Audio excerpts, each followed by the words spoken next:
Hello, am I live? Okay. I'm a little bit sad, a little bit emotional because of this book. Hang on, let me find the right one without unplugging my laptop here. I just finished this finally. It took me like a few days. As you guys may know, I was in that Airbnb cabin having a good time over the weekend. So I did read a lot of this in the car on the way back because it was like a 3-hour drive, but I just finished it tonight and I was pretty sure it was going to be either 4 or 5 stars. I ended up settling on 4 stars. Usually it's like the ending that will determine that for me. But most of the way I can kind of figure out if I'm gonna like hate it or love it. Um, the 3-star books are the ones that are like kind of hard to decide until the very end. But like, yeah, I think it was 4 stars. This really made me think of The Fault in Our Stars. Speaking of stars, um, but just like not as like after I read The Fault in Our Stars, I was like sobbing, crying, like wrote a song about it. It's up on my Reverb Nation if you want to listen to it. The link to that is down in the description. But yeah, it really reminded me of that, and I love that kind of story. So I still found it really good. I'm wondering what other people thought of this. I don't want to like include spoilers in this video. But I think I talked to one of you guys. Hang on, I don't have my live chat on. I think I talked to one of you guys in the live about this book, and you were like freaking out over it. So I'd like to hear your guys' opinions if you have any. Hang on, I'm trying to balance this. I'm struggling. You're balancing on the little basket that I keep my TBR books in. I have to dump them out whenever I do a live on my laptop. But yeah, oh my god, there were a few parts that made me emotional, and as I said, I didn't want to spoil them. But it had to do with character deaths. I was really afraid I was going to get something as like what's the word, like heart-shattering as John Green gave me in The Fault in Our Stars, but luckily that didn't happen. But also kind of unluckily. I don't know. I feel like I'm the kind of person who like loves to sob over a book, and if I'm sobbing over a book, it's probably going to be a 5 stars. I don't know, but I'm really excited to see the movie. I just watched the trailer actually, and the 2 actors that were cast, the girl, I think her name is Haley. She plays Stella, and then Cole Sprouse plays Will, and I feel like Cole Sprouse is going to do a really good job with the male character. I'm really excited to see that. Hang on, I need to take a drink. But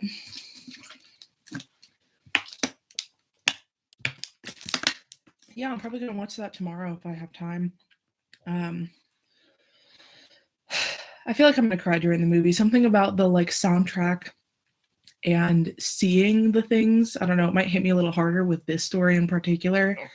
Especially the entire book takes place the entire time it's in a hospital, other than like the very, very, very end when it does like a little thing where it's like 8 months later.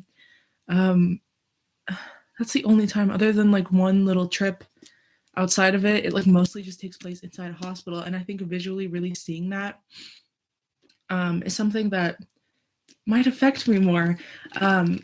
But yeah, whenever I read a book, I actually like stuff is kind of hazy. I don't know how to describe this. I'm not one of those people that has God, what is it called? My friend and I were having a discussion over this. Like when she reads books, she sees things in such a detailed way. Hyperphantasia, is that what it's called? When you like see every detail on their face and you picture like exact people.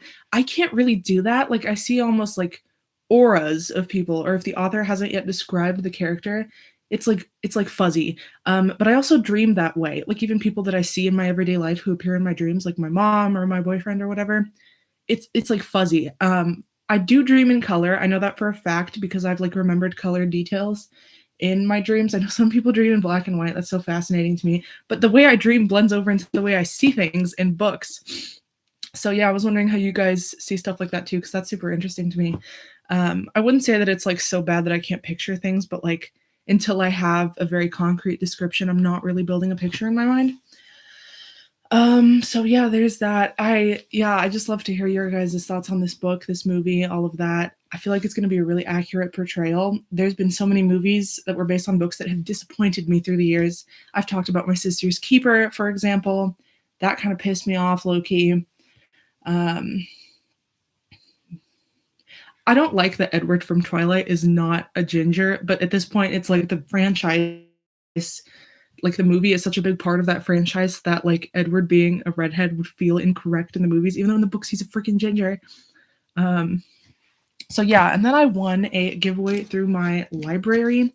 They do these every once in a while. I won several books during their summer giveaway because not many people were entering.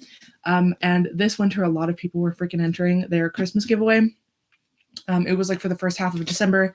So I was entering every single one, and my mom was entering, and neither of us won anything. Finally, I won the last book that they were giving away. I actually had never heard of this book. I just really wanted to win one. In the beginning, as I was entering, I was like checking to see if I was interested in those books by checking my Goodreads want to read list.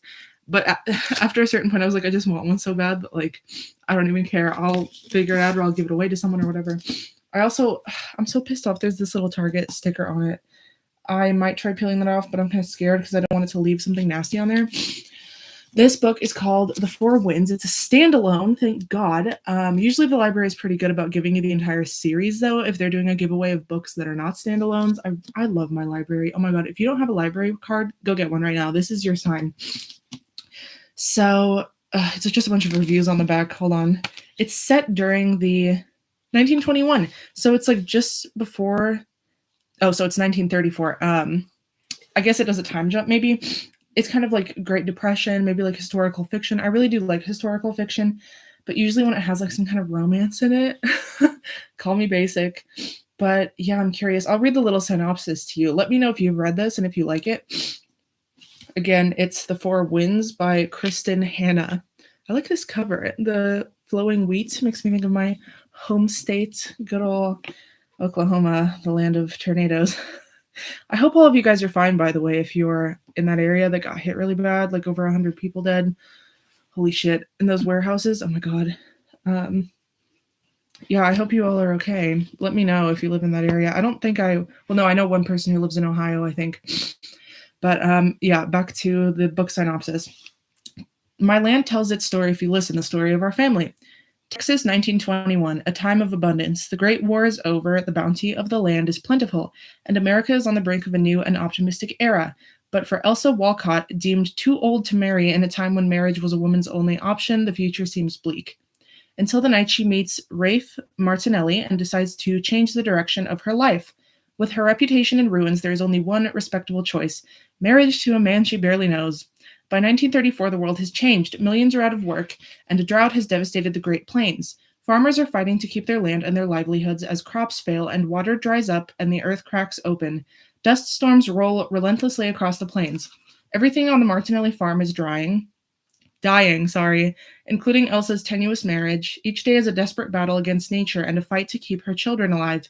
In this uncertain and perilous time, Elsa, like so many of her neighbors, must make an agonizing choice: fight for the land she loves, or leave it behind and go west to California in search of a better life for her family. And then it's kind of like more reviews. God, that's one of my like most bookish pet peeves is like everything just covered in reviews, like the entire back. I mean, at least it has the little synopsis in the inside leaf, but oh my God, when you turn it over to read what it's about and it's just like a bunch of reviews, that's frustrating. But yeah, I don't know how I'm gonna feel about this. It being set in Texas, I freaking hate Texas. It reminds me too much of my own home state. But, you know, we'll see if she actually chooses to go to California. I'm curious. I was just thinking about this before I won this book, like how history has kind of repeated itself with like the pandemic during the 20s and everything. The influenza that was happening in the 1920s. I'm like, is it going to get worse before it gets better? And I was thinking about the Great Depression in the 30s and all of that. So, you know, is this a sign? Hang on, I need water again. But yeah. I stuck that to the bottom of my TBR list for now because I have so many books I need to read, you guys. On the bright side, though, my mom just installed some new shelves. They're right up here. I need to organize them. Big time. The only thing I got around to doing was just literally throwing my stacks that I had all over my room just up there for now. But I think I'm going to do a video where I do like a bookshelf tour and also a reorganizing my bookshelves tour. I have two over here that are completely packed. They've been packed since like almost a year now. So I've kind of been living amongst like stacks, like some kind of library goblin.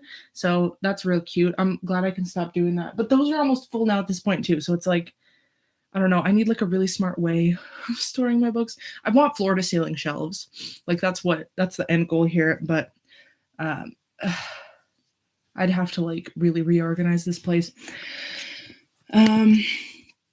Not many people are on right now, so I was going to maybe try to play Among Us again, but we had enough people last night, and then a bunch of people had to leave. And once we finally figured it out, like a bunch of people had to leave. So yeah, that was God, it was so frustrating. We spent forever trying to get it to work, and then finally we got it working, and like we needed one more person, and we had previously had like, I don't know, 6 or something who were wanting to play.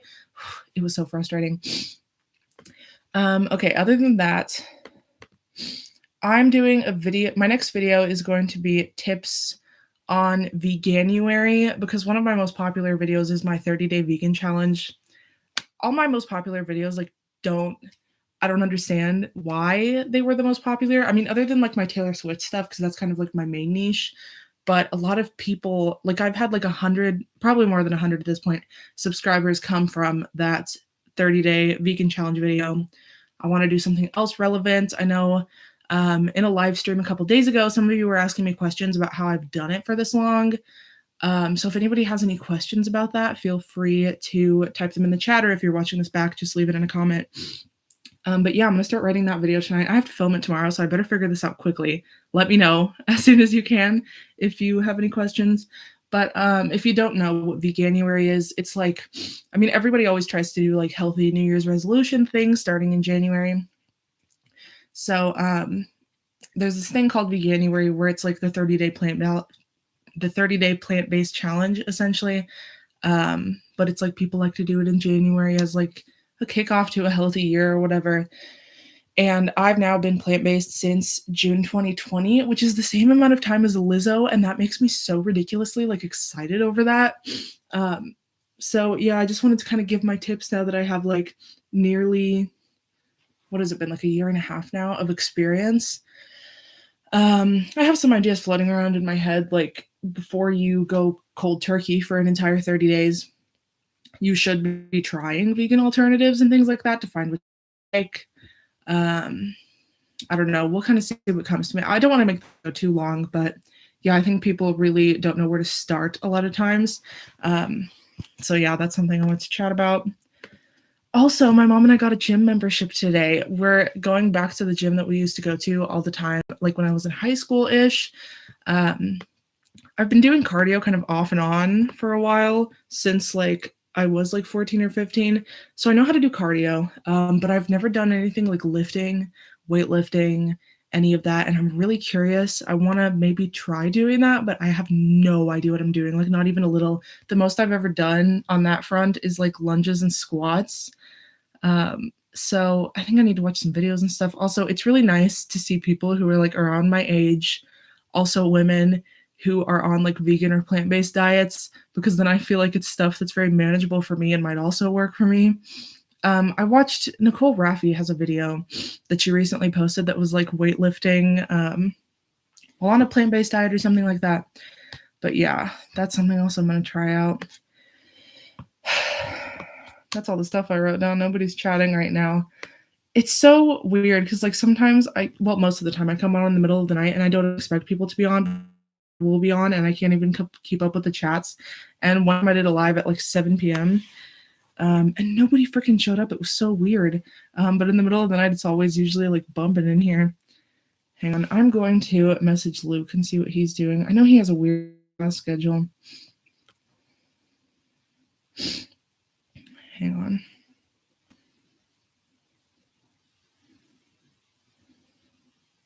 I guess I should message my Discord.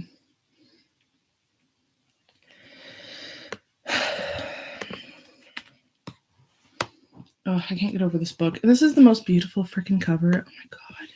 This is actually based off of like a drawing she talks about in the book that her sister made for her.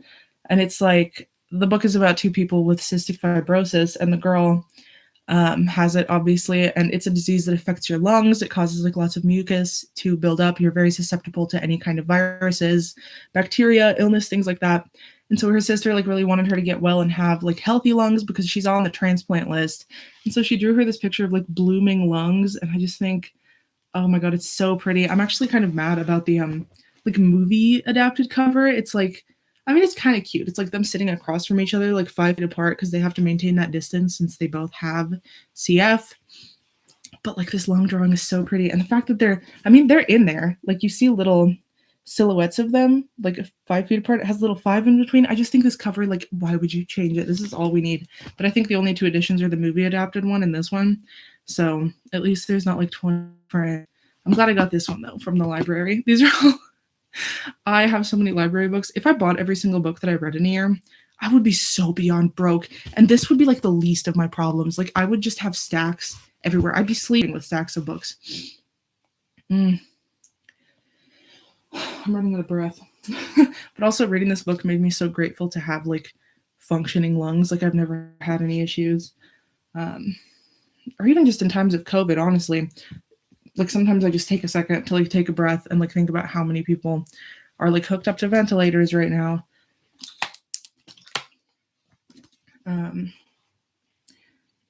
Oh, back to the whole working out thing, because I didn't touch on that too much. So a few months ago, my mom and I got a membership to this one like pool place where they do like swim meets and stuff. But like it started getting cold and then they kept taking away days that we could come and swim because like school was back in session. We started in like July, I think. So school came back in session and they were like not letting just like membership holders swim because they were having those practices and everything. And it just got like so crowded and like nuts. And also it was getting colder. So it was like kind of miserable to be walking out when it was that freaking cold and you're like wet. The chlorine was like damaging my hair. I still need to kind of trim the ends off because they're still a little rough. But I've been trying to grow my hair like down to my ass and I'm 5'10". So obviously that's a lot of distance to cover. So I want to be working out in some way. I really, really like swimming, but I hate being landlocked. I don't like pools because of the chlorine. I just miss the sea, man. Like in Ukraine, it's so nice to just have it like right there. I mean, obviously you can't use it in the winter, but and our lakes are so nasty. Oh my God, my boyfriend's mom ended up getting a parasite from one of them. I don't fuck with that. I'm not comfortable around the Oklahoma lakes, even if I grew up around them. I don't care. I never was in them much as a child because my parents aren't from here. They never like took us out to the lakes. The lakes. Oh, what a good song. But yeah, I want to live by the ocean or the sea one day just so I can like, and somewhere where it's like always 70 degrees so I can like always just be swimming as a workout because then you can't sweat when you're in the water. You can be going hard as hell, like paddling, surfing, whatever, and like you're not going to feel that you're sweating. I'm obsessed with that. But yeah, I am excited to kind of start like weightlifting, doing elliptical things again. Yeah, that's the next best thing since I can't like install a saltwater pool in my home or something. Fun fact, I actually used to work for a pool store the summer of 2019 between, I think it was my sophomore and junior year. Yeah. And the only thing I really, really learned from doing that is that, like, first of all, pools are incredibly expensive. Like, I mean, I knew that beforehand, but oh my God, the stuff that can screw it up is like batshit crazy. And living in Oklahoma, it rains constantly, especially in the spring. Anytime it rains, you need to put more like $300 chemicals in there to like fix it. That's the most frustrating thing. It's almost like I think the cost of installing an indoor pool at that point is just like going to save you so much money in the long run, especially if you live in a rainy place. But also like it gets cold here too, so like you can't even use it half the year. I don't know. I would just get so heated seeing how many people are spending like just insane amounts of money. Wow, I really topic jumped here. I didn't even put in the Discord that I'm live. I was gonna do that and I got so distracted. Well, I honestly don't have that much more to talk about. If there were more people on, I'd try to play Among Us. So yeah, I have the Veganuary tips video coming soon. What's after that? Hang on. I don't even know what I'm doing. These twice a week videos are hitting me really fast. Taylor Swift memes. I haven't done an update on that in a while, so I'm doing that next. So yeah, vegan tips, Taylor Swift memes. And if you have not watched my recent video that I just posted a few-ish hours ago, it might have been like 5 hours ago at this point, I did a bunch of buzzes and feel very self-conscious about it because I didn't do as well as I thought I would. But yeah, if you want to go watch that, that's up right now. I was going to say something else. Shit. Oh, yeah. Okay, so this coming week, I'm going to try to play Among Us again when I have enough people. I'm still so frustrated. We figured it all out last night, and once we figured it out, there was not enough people. Like, a bunch of people had to leave. Also, next week, this week, I guess it's Monday. It's Tuesday-ish. Monday night. I also want to play the first original song I ever wrote for you guys. I need to find the paper where I have like the chords and everything. I wrote it on guitar. It's a Christmas song, so it's a very appropriate time to be playing it. I'm probably going to be cringing the whole time, but I think it's really cool to see people's first ever written songs. Taylor Swift was called Lucky You. It's actually really good. And I think she was 11 as well. I was also 11 when I wrote my first one. So yeah, I think that'll be interesting. And that's probably one of my most popular lives that I've done, was the one where I played a song that I had literally just written. I also want to play a song I was talking about with one of you guys on my Instagram DMs. It's about Marilyn Monroe. It's like I actually wrote it before even folklore was a thing, but like it kind of makes me think of that theme, like a story about her, but no one will ever really know whether the details are true or not. Um, so yeah, I really like that song. It's called Trip from Hell. I feel like it needs to be edited a little bit because the chorus is kind of wordy. But yeah, I'll play that one for you. I haven't recorded it yet, like studio version or anything, so you guys will be getting like a rough draft of that kind of. Um, so yeah, and whatever else you guys want to see, whether it's a video or something to do on a live stream, let me know. I've been trying to think of other multiplayer games that we could have, like I could play with you guys on my phone. And if you guys have two devices, you could like be in the stream while we're also playing. But the only one I can think of is Among Us, and obviously that one's a little complicated. So we'll see if we can make that happen by the end of the month. But yeah, let me know what you want to see. Thank you guys for coming, and I will be on tomorrow for. Hopefully, I'll be able to practice the first song I ever wrote, and I'll just play that. So yeah, bye guys.